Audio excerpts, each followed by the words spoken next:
Madame la maire, chers collègues, le conseil de ce soir sera le dernier de l'année 2020. Cette année qui s'achève fut une année particulière à bien des égards. Elle fut une année de combat. Combat sanitaire contre la propagation de l'épidémie de Covid-19 et pour la sauvegarde des vies humaines. Combat économique contre les conséquences de cette épidémie et pour la sauvegarde de nos emplois. Enfin, combat culturel contre le terrorisme islamiste et pour la sauvegarde de nos valeurs démocratiques. Je veux ici, au nom du groupe Révéler Rennes, en écho à l'hommage que vous venez de prononcer, Madame la maire, honorer la mémoire de Samuel Paty, mort assassiné pour avoir exercé son métier d'enseignant, mort assassiné pour avoir enseigné les valeurs qui fondent notre pacte républicain, la liberté d'expression, la liberté de conscience, le respect de la laïcité. Depuis les attentats de Conflans-Sainte-Honorine et de Nice, les constats ont été posés, les mots ont été nommés, les solutions ont été identifiées. À la sidération doit succéder l'action, au niveau national par la loi, comme au niveau local, par toutes les politiques publiques dont nous débattons aujourd'hui. Pour ce qui concerne la lutte contre l'épidémie, tout est mis en œuvre pour faire reculer le virus. Et notre pays est, je crois, collectivement à la hauteur du moment. De la mobilisation exemplaire des soignants à l'attitude de responsabilité de nos concitoyens, en passant par les décisions mises en œuvre localement, à Rennes comme ailleurs.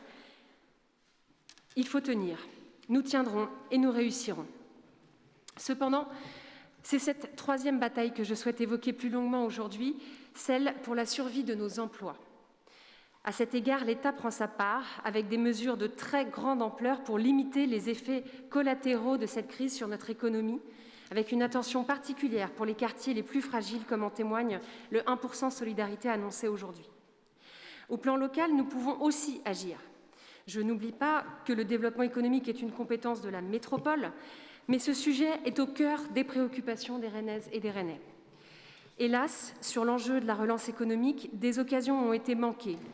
Je ne reviendrai pas sur le Tour de France, mais je veux par exemple évoquer le refus de Rennes Métropole de mettre en œuvre le dégrèvement de la contribution foncière des entreprises, la CFE, qui sera due le 15 décembre prochain. Cet allègement fiscal a été proposé aux collectivités qui avaient la possibilité de l'adopter avant le 31 juillet dernier. Quel dommage que nous n'ayons pu nous en saisir. De fait, le 15 décembre prochain, dans près de 460 intercommunalités, dont Vitré, Fougères, Saint-Malo ou encore Lille, les entreprises se verront exonérées des 2/3 de leur contribution foncière. Hélas, à Rennes, les hôteliers, les restaurateurs, les PME du tourisme, du transport ou de la culture devront la payer plein pot, soit près de 1 400 € en moyenne.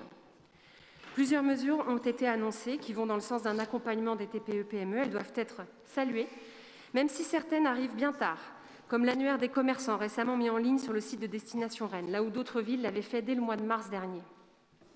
Rien ne sert d'annoncer à nouveau un plan à 10 millions si on ne s'assure pas du recours effectif aux aides. Seuls 10% du fonds Covid résistance voté en avril dernier a été effectivement consommé. L'urgence est donc de mettre en place tous les outils pour que toutes les entreprises rennaises puissent bénéficier des dispositifs auxquels elles ont droit.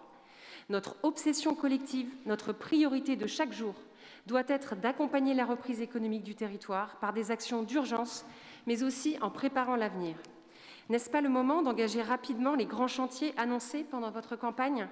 Plan de rénovation thermique des bâtiments, reconversion du site de la Jeannet, réhabilitation de la prison Jacques-Cartier, rénovation d'équipements publics qui en ont cruellement besoin, je pense par exemple au Triangle.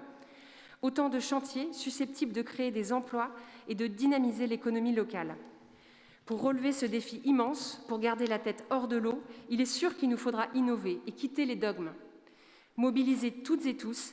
Cesser, par exemple, d'opposer petits et grands commerces quand la question est celle du commerce en ligne, ouvert, lui, 7 jours sur 7 et 24 heures sur 24. Nous devons aux Rennaises et aux Rennais, à la génération qui vient, cette mobilisation totale.